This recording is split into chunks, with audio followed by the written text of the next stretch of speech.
나서 그 다음에 나오는 11장은 무슨 사건이에요? 여러분이 아는 대로 바벨탑 사건이에요. 그리고 바벨탑 사건 다음에 나타나는 성경의 기록이 뭐예요? 12장에 아브라함 사건이다 이 말이에요.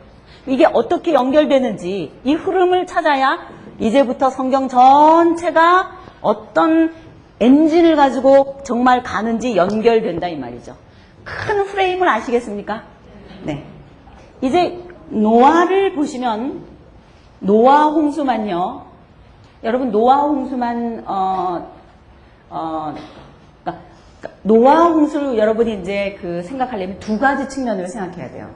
하나는 제가 앞부분부터 말한 대로 자연과학적인 측면이에요. 이게 진짜냐? 진짜로 일어난 일이냐? 막 이상하잖아요. 그거 노아 홍수 보면은 그 측면을 풀어야 되는 게 한 가지가 있고요. 또 하나는 뭐냐면 영적인 측면이에요. 그러니까 하늘의 창이 어떻게 됐다 그랬어요? 열리고 땅에서 어떻게 됐어요? 기품의 샘들이 터졌다 그랬어요. 이것이 키예요.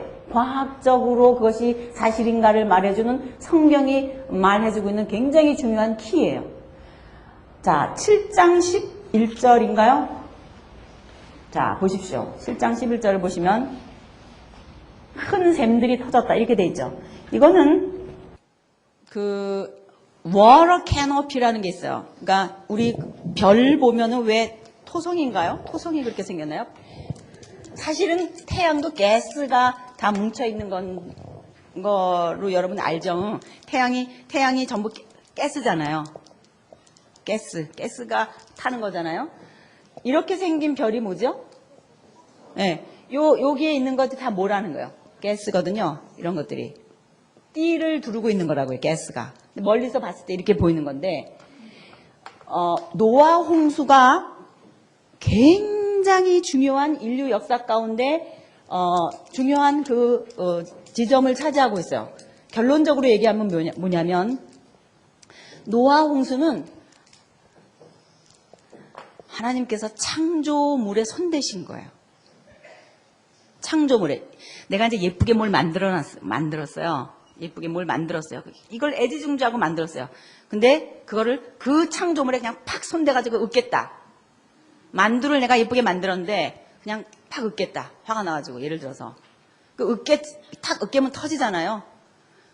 한마디로 말하면 노아 홍수는요. 하나님이 이제까지 해오신 창조물, 특히 지구를 중심으로 한 이 창조물에 하나님이 창조에 손댄 거예요. 그래서 어떻게 되냐? 지구 환경이 이그러졌어요. 지구 환경이 이그러져서 지금까지 수백 년 동안 살아올 수 있던 장수가 무너지게 돼요. 오랫동안 살았던 그 생명이 연장되었던 그 환경이 무너진 거예요. 여러분 김치 냉장고 다 있죠, 집에? 김치 냉장고는 여러분 왜 샀어요?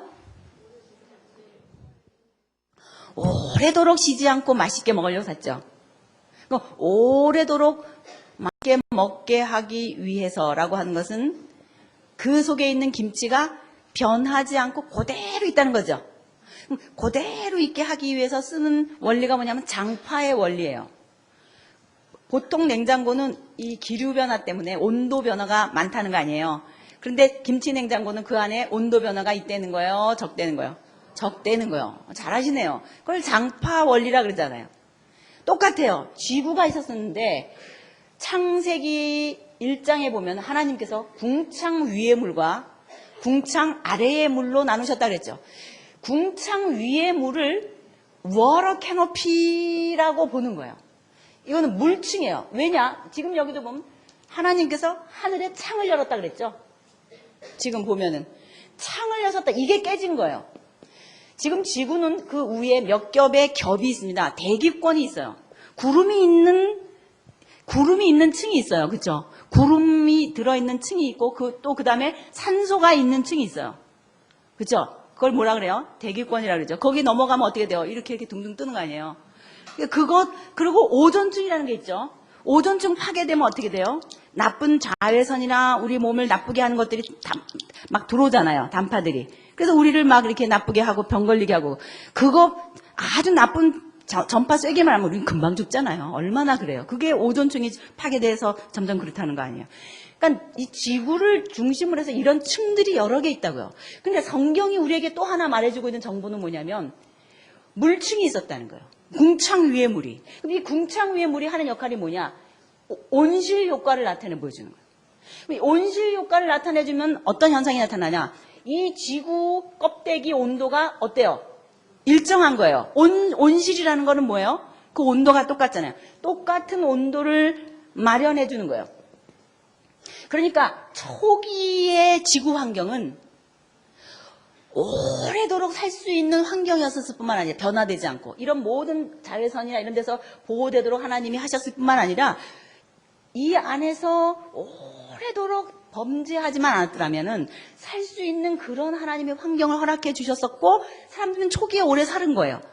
그러니까 노아 홍수가 올 때까지는 분명히 오래 살았어요. 분명히 오래 살았어요. 이 물층이라고 하는 게요. 깨져 나가면서 나타난 게 뭐냐면 이 물이 쏟아져 내리고요. 그 다음에 그 지각, 기품의 샘들이 터졌다라고 하는 것은 아래에 있는 그 땅의 그러니까 뭐죠? 그 티그리스 강과 유프라테스 강을 말할 때 그 강의 진원지라 그랬어요. 물샘이 거기서부터 나와서 거기서부터 흘러나갔다 그랬어요. 기억나세요? 강이 쫙 생긴 게 아니라 그 물의 근원이라 그랬어요. 물의 근원. 물의 근원이 거기서부터 이렇게 흘러 나오는 그 물샘 물의 근원이라는 용어와 같은 용어예요. 물샘 기품의 샘이 터졌다는 게. 그러니까 땅에서부터 지각 변동이 일어나면서 그게 어떻게 됐다는 거예요? 터졌다는 거예요. 땅 속에 있는 그런 샘의 근원들이 터져 나가면서 지질 운동이 일어났다는 거예요. 지각 운동이. 그러니까 지구가 깨져 나간 거예요. 여러분 5대양 6대주 이렇게 아프리카나 이쪽에 연결되는 거 보면 처음에는 그것이 붙어 있었던 대륙이라고 하는 거 여러분 지리 시간에 배웠죠? 실제로 보면 짝이 맞죠? 언젠진 모르지만 이게 터진 거예요. 한번 지구가. 그래서 시베리아 쪽 위쪽으로 이렇게 여기 이런 점들도 다 보면 다 붙는다고 이게 본래는. 그러니까 이렇게 깨어져 나간 밑에서는 지각 운동이 일어나서 깨져 나가고 위에서는 창이 열려서 물이 쏟아져 내리고 밑에서는 폭발이 나면서 뭐가 일어난 거예요? 완전히 지진과 막 이런 게 일어나면서 난리가 난 거예요. 물로 기범벅이 되는. 이러면서 이 속에 있는 모든 생물들이나 이 바다에 있는 물고기들이나 이런 것들이 막 뒤 범벅이 돼갖고 한번 지구가 와장창창창한 거예요. 진짜로. 노아 홍수를 여러분 신화처럼 생각하면 절대로 안 돼요. 노아 홍수는 결론을 얘기하면요. 교회론이에요. 교회론. 어떻게 교회론인가 이제 가보세요.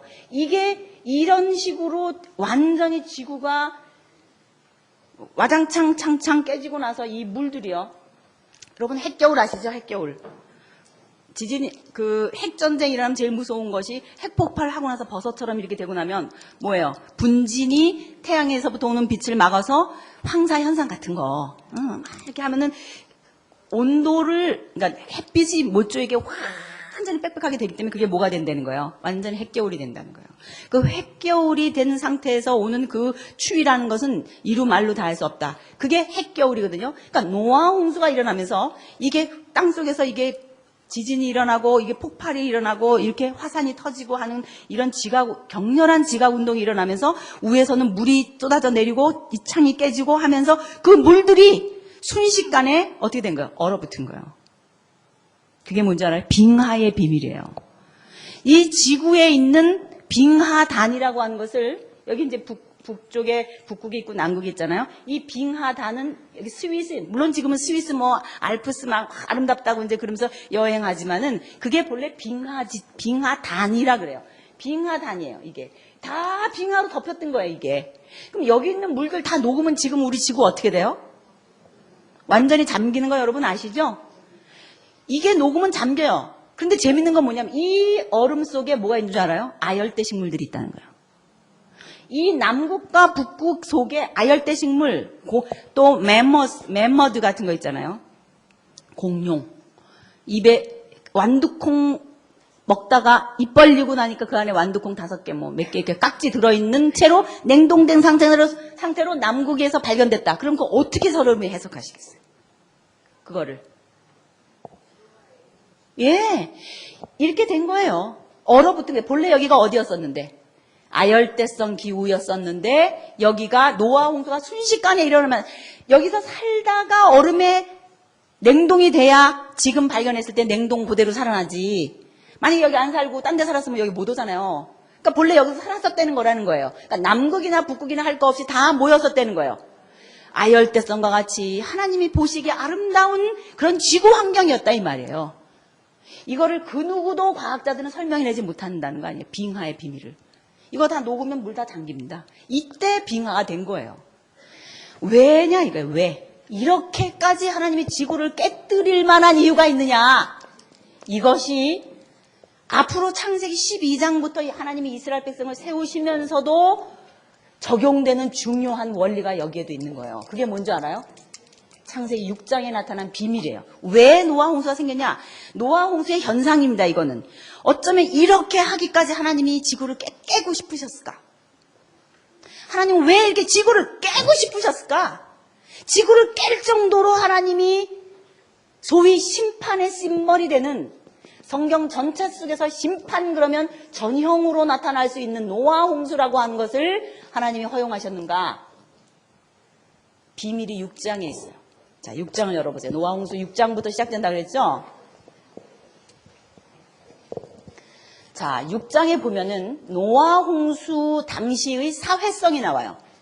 노아 홍수가 일어나는 때에 그 사회는 어떤 성격을 가지고 있었는지를 보여줘요. 그러면 생각해 보세요. 어떤 한 사회가 성격이 지워진다는 것은 누구에 의해서 지워지는 거예요?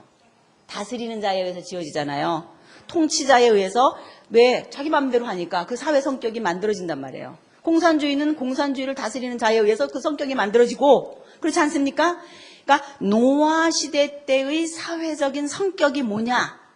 그랬을 때 보여주고 있는 것이 뭐냐면은 네피림이라는 사람이라는 거예요. 누구예요? 네피림은 그런데 어떻게 해서 난 사람이냐가 이슈예요. 자, 거기 보세요. 네피림이라고 하는 지인 유전자 변이가 일어나가지고 생긴 사람이 있어요. 자이언트. 네피림, 자이언트예요. 자이언트는 지인에서 파생된 용어입니다. 지인의 변화가 일어났다. 유전자 변이가 일어났다라고 말할 수 있는 사람이에요. 자이언트. 그럼 자이언트가 왜 그때 생겼냐? 하여간 모르겠는데 거인이 나타나기 시작했다는 거예요. 거인이. 근데 그 거인이 어떻게 해서 생겼냐 그랬더니 누구하고 결혼했대요. 하나님의 아들들과 사람의 딸. 나 이 말이에요.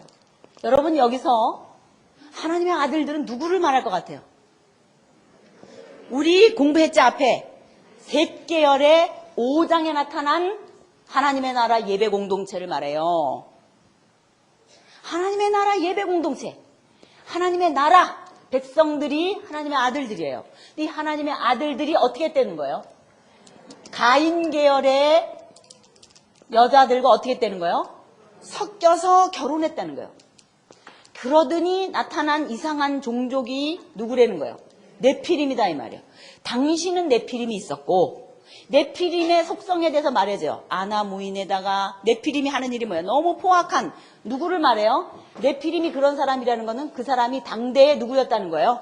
왕과 같은 그 시대의 구심점 역할을 하는 사람이었다는 얘기예요.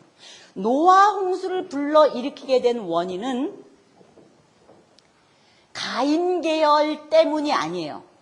제가 여러분이 이 말을 하다가 죽어도 좋아요.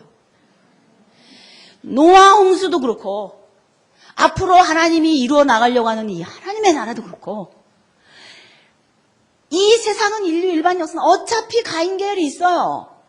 그죠? 어차피 가인 계열과 함께 섞여 살아요 우리는. 그런데 문제는 뭐냐? 하나님의 나라 백성들이 열방을 향해서 나가지 않는다는 거예요. 열방의 가인 계열에게 하나님의 나라 공동체로서 하나님이 누구시며 하나님의 왕대심과 하나님의 창조주의심과 하나님의 통치 원리와 하나님의 주권을 선포하는 사명을 감당하지 못하는 게 노아 홍수의 원인이다 이 말이에요. 가인 계열 때문이 아니에요. 누구 때문이에요? 셋 계열 때문이에요. 하나님의 나라 공동체가 얼마나 위대하며 하나님의 나라 교회 공동체가 우주를 움직일 만한 하나님의 나라의 대표 원리의 기관이며 하나님의 나라 공동체가 이 세상 속에 함께 공존합니다. 세상 속에서 among you, 너희들 가운데 이미 하나님의 나라가 임했다. 여러분들 이 세상 가운데 하나님의 나라가 공동체로 이미 임했다. 하나님의 나라가 임한 이 공동체가 자기의 사명이 무엇인지 감당하지 못하고 먹고 자고 시집가고 장가가고 집을 짓고 사고 파는 역할을 할 때 인자의 때도 그러하리라. 노아의 때도 그러하리라. 소돔 고모라의 때가 그러하리라. 심판의 전형으로서의 원리를 설명하시는 예수님의 해석이십니다. 그러므로 노아 홍수의 키포인트는 가인 계열과 같은 이 세상 속에 우리가 비록 달딛고 살지만 하나님의 나라 공동체라고 하는 교회 공동체가 얼마나 위대한 것이며 교회 공동체 때문에 하나님이 역사를 두고 계신다고 하는 분명한 정체성을 가지고 가인 계열과 같은 열방을 향하여 교회가 나아갈 때 하나님은 그 시대를 보존하신다는 원리입니다. 노아 홍수는 위대한 교회론이에요. 교회, 나 복 받으려고, 나 마음 아프니까, 나 치유 받으려고. 물론 애기 병아리 신자일 때는 오케이. 그러나 10년이 가도 20년이 가도 계속 시간이 흘러가도 맨날 다오 당신은 사랑받기 위해 태어난 사람 그러면서 맨날 나는 사랑받아야 돼. 거기에만 머물러 있으면 안 된다는 거예요. 하나님의 나라의 한 요원으로서 얼마나 내가 중요하며 이 하나님의 나라를 열방을 향해서 Acts 29 이 계속해서 열방을 향해서 하나님의 나라를 선포하는 이 사역이야말로 하나님이 성경 속에서 본래 이루어가려고 하는 하나님의 꿈이었다 이 말입니다. 그것이 노아 홍수예요. 이것은 마지막 종말에 하나님께서 인류 역사를 즉 가인 계열과 같이 흘러갈 이 세상의 세계사 역사 종말도 이렇게 심판하실 것이다. 물론은 아니지만 하나님이 이렇게 심판하실 거다라고 한 것을 보여주는 심판의 전형이라는 것입니다. 뭐라 그래요? 심판의 전형. 굉장히 중요하고 위대한 교회론의 원리가 들어있는 것이 노아 홍수다 이 말이에요. 저를 한번 따라해 봅시다. 하나님의 나라는 세상 속에서 전진해 나가야 된다. 열방을 침범해야 된다. 자, 6장에서 10장까지를 그렇게 보시면 돼요. 아시겠죠? 그렇게 하나하나 읽어가시면 돼요. 근데 노아 홍수가 끝났어요. 그러면은 성경이 족보를 등장시킵니다. 자, 족보가 몇 장이에요? 10장. 이 노아 홍수 끝난 다음에 이 10장은 현재 존재하고 있는 이 세상의 모든 민족들의 조상들을 가르쳐준 정보 창고예요. 자, 이 지도를 보시면 세계로 흩어진 노아 후손들의 정착 지도라고 되어 있죠. 여기가 야벳이에요. 야벳 쪽. 그러니까 여기 지금 이태리 쪽 남쪽이나 여기 스페인, 달시스라고 되어 있는 이 스페인, 여기 달시스. 이런 것들이 다 야벳 쪽 속이고요. 요 색깔은 뭐예요? 셈족이에요. 여기는요, 함족이에요. 그런데 창세기 10장을 보시면 누구의 족보라 그랬어요? 노아의 족보인데 이 족보의 용법이라고 하는 거를 제가 말씀드렸죠. 족보의 용법은 지금까지 있었던 일을 얘기하면서 앞으로 그 다음에 무슨 얘기를 할지를 연결시킨다 그랬잖아요. 우선 창세기 10장의 족보가 어디로 연결되는지 두 지점을 제가 여러분에게 말해줄게요.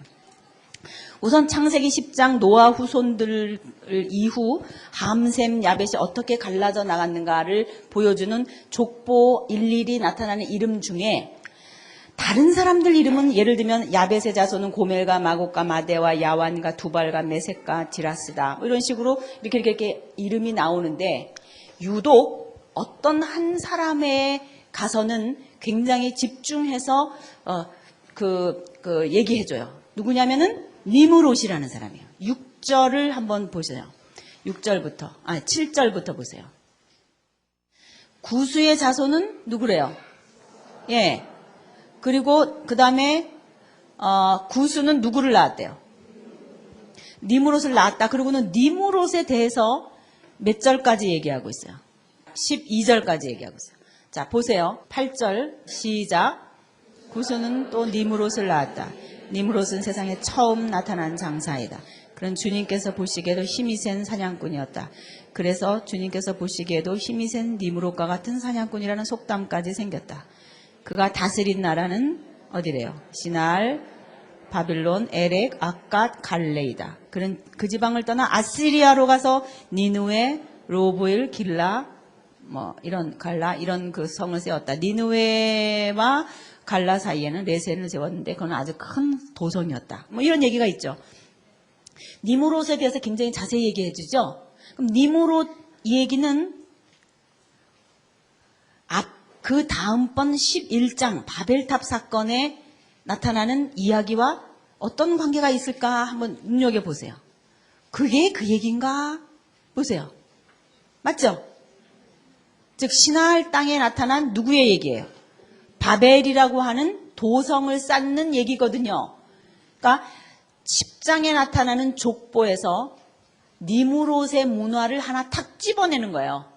집어내서 그거를 클로즈업 해가지고 자세히 얘기하고 있는 게 11장에 나타나는 바벨탑 사건이에요. 그런데 또 하나 10장에 나타나는 족보들 중에 셈이라고 하는 족보가 있어요. 그렇죠? 셈. 10장에 몇 절이죠? 셈. 네. 셈족에 대한 족보가 나오다가 11장에 니므롯 얘기가 나오고 11장 뒤에 또 10절에 보면 11장 또 10절에 보면 누구 족보가 또 나와요? 셈의 족보가 또 나오죠. 그러니까 셈의 족보는 왠지 특별 취급받는 것 같죠? 셈의 족보가 또 나와요. 이건 뭘 말하는 걸까요? 포석하는 거예요. 성경이. 무슨 포석을 할까요? 그 다음에 성경이 얘기하고 싶은 사람 때문에 그래요. 그 다음에 얘기하고 싶은 사람이 누굴까요? 아브라함이에요. 아브라함의 혈통을 찾아내려고 셈 라인을 연결시키는 거예요. 셈의 족보가 10장에 또 나와요. 그리고는 데라의 얘기가 27절에 나오고 그 다음에 12장에 누구 얘기가 나와요? 아브라함의 얘기가 나온다 이 말이에요. 이것이 1장에서부터 12장까지 흘러내려오는 역사적인 구조예요. 정밀하죠? 아브라함을 찾아 나오는 길이 얼마나 정밀한가 알 수 있어요. 그러면서 이것을 역사적으로 증명해내고 있어요. 꼭 역사 속에서도 필요한 것들을 찝어내고 있어요. 그러면 우리가 여기서 생각해야 될 것은 뭔가 하면은 여러분 맨 뒤에 여러분 책 그 맨 뒤에 부록 2번에 보시면 창세기 10장 노아 후손들의 역사 이렇게 써 있고 야벳의 자손, 함의 자손, 셈의 자손 이렇게 있죠. 근데 야벳의 자손 그리고 고멜, 키메리안족을 형성했고 여기서 웨일즈와 브리타니에 살고 있는 쿰리족이 유래했고 마곡은 흑해 동남쪽에 있는 스코디아족이고 마데는 메디안 즉 티그리스강 동편의 메데 파사라고 말하는 그 메데족의 조상이 됐고 야와는 헬라족을 말하고 두발과 메색은 소아시아 동쪽의 러시아족의 근원이며 티라스는 에게 해안에 살던 펠라스기안족이고 아스그나스는 게르만족이고 리밧은 켈트와 가울, 그러니까 프랑스 사람들의 조상이고 도갈마는 아르메니안족으로서 인도 쪽으로 흘러들어가고 엘리사는 이태리 혹은 시실리에 살던 족속이며 달시스는 스페인, 기띔은 사이프러스 섬을 얘기해요. 도다님은 헬라 북쪽의 그 섬 사람들을 얘기하고 등등. 구스는 에디오피아족, 미츠라임은 에집트를 말해요. 등등. 이 10장에 나타나는 족보가 마치 5장에 나타나는 족보가 중요했던 것처럼 아주 중요한데 어떻게 중요하냐면 이것은 세계에 흩어진 민족들의 조상들을 열거해 놓은 굉장히 중요한 정보들이에요. 인류 일반 역사를 연구하는 인류학자들도 현재 나타난 그 정보들, 참고 문헌들, 레퍼런스들 중에서 성경의 이 창세기 10장에 나타나는 이 사람들의 이름이 가장 정확한 세계사적인 학술적인 정보라고 평가하고 있습니다. 여기 나오는 이름들이. 이 이름들을 근원을 따져가면 정말 현재 이 조상들 있잖아요. 여기 나오는 그 웨일스나 영국 쪽이나 이태리 쪽이나 이런 쪽의 조상들의 그 근원을 찾아 올라가면 그들이 가지고 있는 문헌들이라는 걸 조사해 보면은 성경에 나타난 이 이름들 있잖아요.